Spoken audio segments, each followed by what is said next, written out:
El proyecto de ley que fortalece la protección de los derechos de los consumidores fue aprobado ayer por la Comisión de Economía del Senado, iniciativa que, entre otros puntos, busca entregar más facultades al Servicio Nacional del Consumidor. Queremos profundizar en el tema y nos acompaña en el estudio de Mañana en Directo el director nacional del CERNAC, Ernesto Muñoz. Gracias por estar con nosotros. Bienvenido, director. Gracias por invitarme. ¿Cómo están? Buenos días. Director, ¿en qué consiste? Primero actualicemos a la gente y para tener también el detalle de cómo ha ido avanzando el proyecto. ¿En qué consiste ahora? ¿En qué está este proyecto y cómo va a cambiar el CERNAC una vez aprobado, si es que estuviera con estas condiciones? Bueno, este proyecto de ley que ha tenido una larga tramitación, de hecho completamos un año en la Comisión de Economía del Senado, es un proyecto muy sentido por la ciudadanía porque apunta a cosas básicas. Por ejemplo, obligación de los proveedores de responder los reclamos, procedimientos que sean más rápidos y efectivos para las soluciones, por ejemplo, estableciendo una conciliación previa obligatoria para que la empresa entregue una solución con la participación del CERNAC, facultades fiscalizadoras, sancionadoras y normativas para el Servicio Nacional del Consumidor, que hoy día la gente que nos viene a reclamar a las oficinas ya asume que tenemos porque es lógico que las tengamos.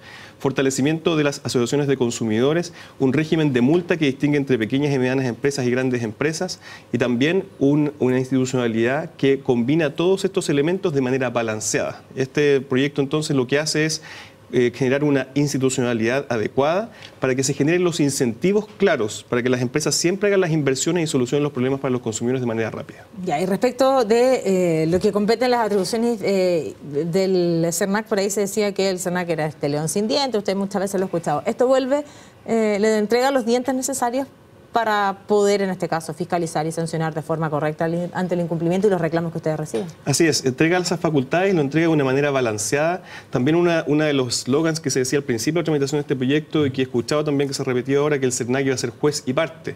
Eso claramente no existe, eso está completamente solucionado por un control jurisdiccional de los tribunales de justicia en cada una de las facultades que nosotros tenemos. La facultad fiscalizadora va a ser controlada por los tribunales, la facultad sancionadora, que solamente los directores regionales van a ejercer, también por los tribunales de justicia, y además, esta es la discusión que estábamos dando ahora en la Comisión de Economía del Senado, la facultad normativa, esta facultad de dictar normas generales para decirle a las empresas, este es el comportamiento que usted tiene que tener a través de un consejo normativo que va a también tener la iniciativa para proponer este tipo de normas. Entonces, aquí se genera una institucionalidad que lo que apunta es a tener mayor transparencia y probidad en los mercados, con un CERNAC que va a tener las facultades, asociaciones de consumidores que van a ser más fuertes, con mayores facultades también, por ejemplo, para mediar de manera individual y participar en mediaciones colectivas, con un aumento al doble del fondo concursal de asociaciones de consumidores. Y es por eso entonces que nosotros creemos que esta iniciativa lo que busca y lo que apunta es a responder a una crisis también de confianza de los consumidores en los mercados y en los comportamientos de las empresas. Y ese punto de vista creemos que es una buena noticia, no solamente para los consumidores, no solamente para la institucionalidad, sino también para las buenas empresas que quieran hacer bien su trabajo. ¿Por qué, director, desde los gremios empresariales hay tanta reticencia? Por ejemplo, leía las declaraciones de un representante de la SOFOFA y decía que esto iba, por ejemplo, en contra de la productividad. Por otro lado, desde la CPC llamaron a aprovechar las instancias que quedan de tramitación para corregir algunos aspectos porque dicen que afecta negativamente el funcionamiento de los mercados y el equilibrio de facultades en los distintos poderes del Estado. ¿Por qué tanta reticencia? Bueno, en primer lugar, porque nunca a un regulado le gusta que lo regulen. Entonces, de partida ya hay una reticencia lógica de que estas normas van a imponer mayores controles en conductas que hoy día, recordemos el caso de la Polar, por ejemplo. Muchas veces nosotros no tenemos las facultades para prevenir y para que se sancione adecuadamente. Estas facultades fiscalizadoras nos van a permitir impedir que ocurra un nuevo La Polar y no es necesario que esperemos que ocurra para tener estas facultades. En segundo lugar, yo creo que eso no representa adecuadamente lo que ha sido la tramitación del proyecto de ley. Aquí hemos tenido larga tramitación no solamente en el Senado, sino también en la Cámara de Diputados, y estos gremios han sido escuchados no una, no dos, no tres, incluso hasta 4 veces, y se han incorporado todas, yo diría, la gran mayoría, no todas, pero la gran mayoría de sus prevenciones en el proyecto de ley, y de hecho la aprobación del proyecto de ley se ha dado de manera unánime. Y todas las fuerzas políticas están representadas en esta comisión, así como fue en la Cámara de Diputados, porque se entiende que este es un tema país.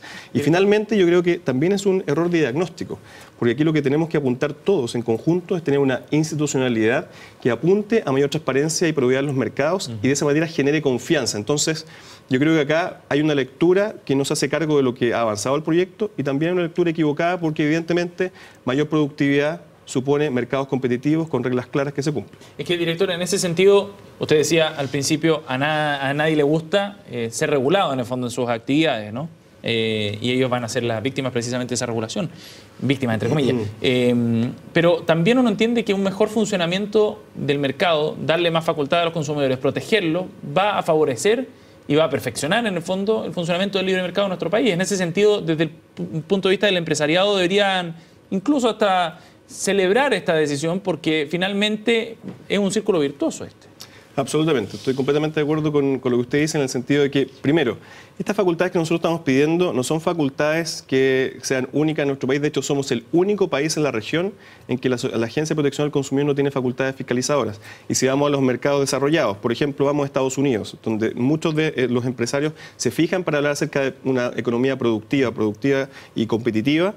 La Comisión Federal de Comercio tiene todas estas facultades y más facultades. Por lo tanto, ahí se demuestra que la institucionalidad, tener reglas claras para un mercado, es fundamental desde el punto de vista del funcionamiento, no solamente para los consumidores, como usted señalaba, sino también para las empresas. Y yo creo que este proyecto de ley entonces también es una buena noticia para los empresarios que buscan ser competitivos. ¿Están mal acostumbrados, cree usted?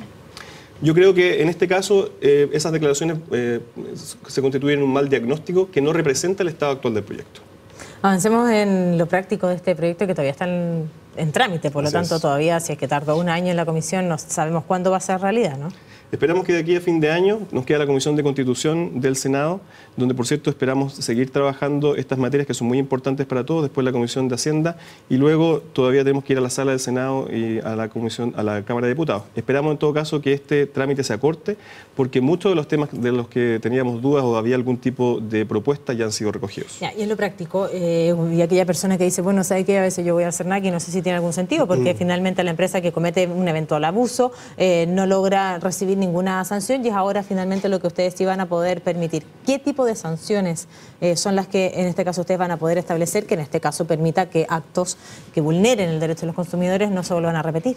Bueno, no solamente desde el punto de vista de la sanción, sino de la prevención. Como usted decía, hoy día mucha gente va a nuestras oficinas y cuando la empresa no responde, se va frustrada y nosotros tenemos que decir, tiene que ir al juzgado de policía local, asumiendo costos que no son correlacionados ni están coordinados con muchas veces el valor de lo que uno está reclamando. Por lo tanto, primera cosa práctica, obligación de responder. Hoy día las empresas no tienen obligación de responder a los reclamos, van a tener esa obligación. Segundo tema práctico, conciliación. ¿Qué significa conciliación? No solamente que el SERNAC tome el reclamo y se lo envíe a la empresa, sino que también participe promoviendo bases de arreglo en una conciliación que va a ser obligatoria para la empresa reclamada. Segundo lugar, en tercer lugar, si existe algún tipo de incidencia o de indicio de que hay infracción, se inicia un procedimiento sancionatorio, pero ese procedimiento sancionatorio tiene un foco muy claro, que es encontrar una solución para el consumidor. Si se encuentra esa solución al consumidor, si se elimina el motivo del abuso, entonces puede no continuar ese procedimiento sancionatorio, porque lo que nos interesa no es llenarnos de multas ni de sanciones, sino de soluciones. Desde el punto de vista, por ejemplo, las mediaciones colectivas, que aquí tenemos una gran cantidad de consumidores afectados. Se reconoce este procedimiento, se le dan incentivos clave a las empresas para entregar información y para que se solucionen los problemas antes de llegar a tribunales. Y yo quisiera mencionar una cosa que es muy importante para dar un ejemplo de cómo este proyecto de ley ha avanzado recogiendo las prevenciones de todos los sectores.